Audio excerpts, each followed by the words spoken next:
अगर तुम्हें कभी किसी सुनसान सड़क पर कोई अजनबी ये कहे कि वापस चले जाओ, यहाँ रात में कोई जिंदा नहीं रहता, तो उसकी बात मान लेना, क्योंकि कुछ जगहें ऐसी होती हैं जहाँ जाने वाले कभी लौटकर नहीं आते।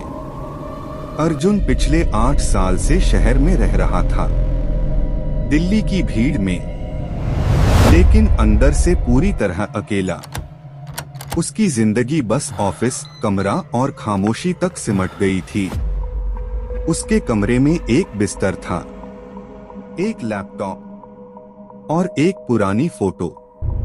उस फोटो में वो, उसकी माँ और उसके पापा, और पीछे उनका गांव रतनपुर। लेकिन उसने सालों से उस फोटो को ध्यान से नहीं देखा था, क्योंकि हर बार देखते ही उसे वो रात याद आ जाती थी जब उसकी माँ की मौत हुई थी, और उसके बाद उसके पापा ने उसे शहर भेज दिया था और एक बात बार बार कही थी, कभी भी उस गांव में वापस मत आना।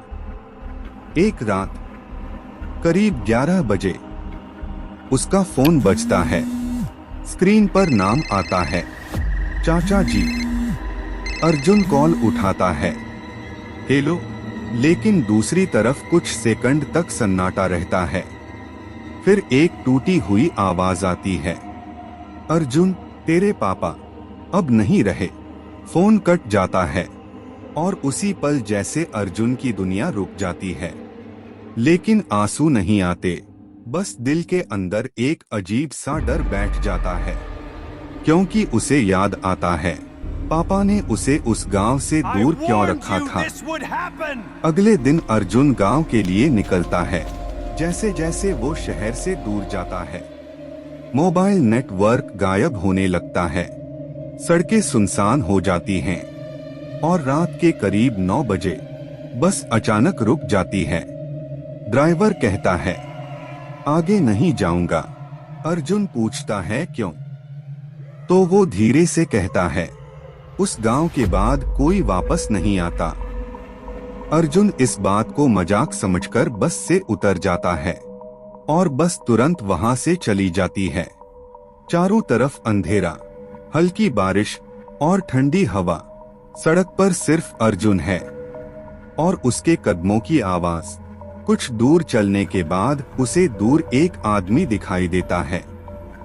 एक बूढ़ा आदमी सफेद कपड़ों में बिल्कुल स्थिर खड़ा हुआ, उसकी आंखें सीधे अर्जुन पर टिकी हुई। अर्जुन उसके पास जाकर पूछता है, बाबा, रतनपुर का रास्ता यही है? बूढ़ा कुछ नहीं बोलता, बस धीरे धीरे मुस्कुराने लगता है। फिर वो कहता है, वापस क्यों आया है? अर्जुन चौंक जाता है, क्या मतलब?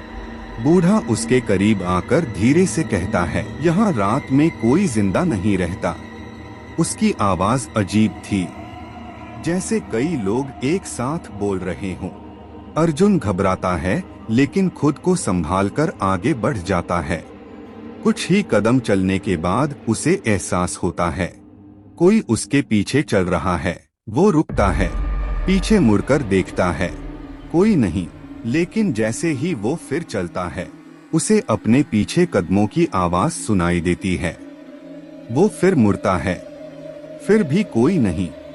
अब उसका दिल तेज धड़कने लगता है और तभी वो देखता है, जमीन पर गीले पैरों के निशान बन रहे हैं, जैसे कोई अदृश्य चीज उसके पीछे चल रही हो। आखिरकार वो गांव पहुंच जाता है, लेकिन वो गांव वैसा नहीं था जैसा उसने बचपन में देखा था।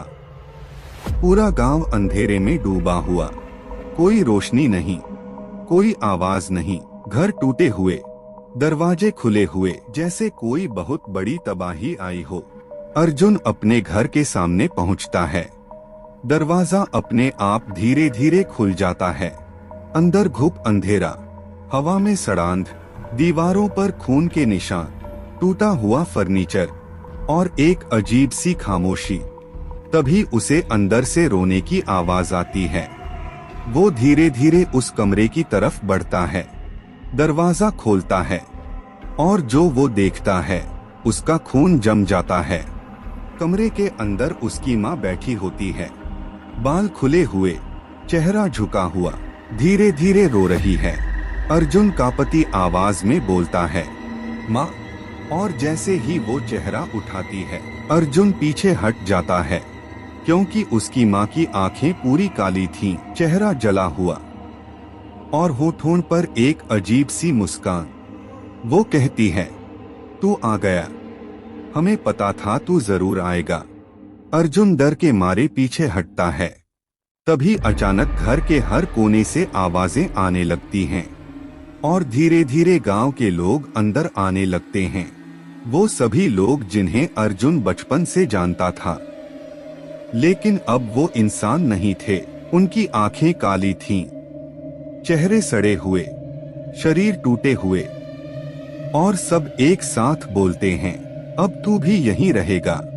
अर्जुन भागने की कोशिश करता है, लेकिन तभी उसके सामने अतीत की तस्वीरें चलने लगती हैं, जैसे कोई फिल्म। वो देखता है, 10 साल पहले गांव में एक औरत थी जिसका नाम गौरी था। गांव वालों ने उसे डायन समझ लिया था और एक रात उसे पकड़कर पूरे गांव के सामने जिंदा जला दिया था।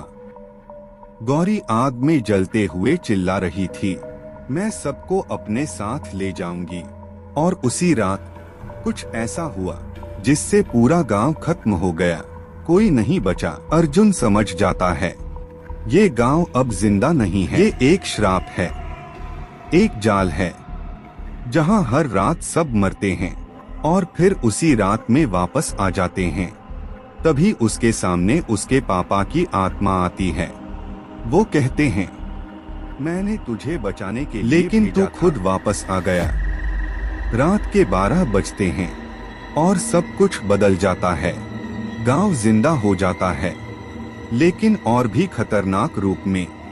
आवाजें तेज हो जाती हैं, चेहरे और डरावने हो जाते हैं और सब अर्जुन को घेर लेते हैं। उसकी माँ उसके पास आती है और कहती है, अब तू भी हमारा है। अर्जुन भागता है, लेकिन वो गांव से बाहर नहीं जा पाता। हर रास्ता, हर गली उसे वापस उसी घर में ले आती है। तभी वो बूढ़ा आदमी फिर सामने आता है और हंसते हुए कहता है, तू पहले भी यहाँ मर चुका है। अर्जुन चौंक जाता है। क्या? बूढ़ा कहता है, हर बार तू यहाँ आता है और हर बार यहीं मर जाता है और फिर अगली बार किसी नए को बुलाने के लिए खड़ा हो जाता है। अर्जुन चिल्लाता है, नहीं, ये सच नहीं हो सकता। लेकिन तभी गांव के लोग उसे पकड़ लेते हैं और अंधेरा छा जाता है। सुबह होती है, सड़क पर एक बस रुकती है। एक नया लड़का उतरता है, चारों तरफ देखता है और तभी उसके सामने एक बूढ़ा आदमी आता है। वो मुस्कुराता है और कहता है, वापस क्यों आया है? और इस बार वो बूढ़ा आदमी कोई और नहीं, अर्जुन होता है।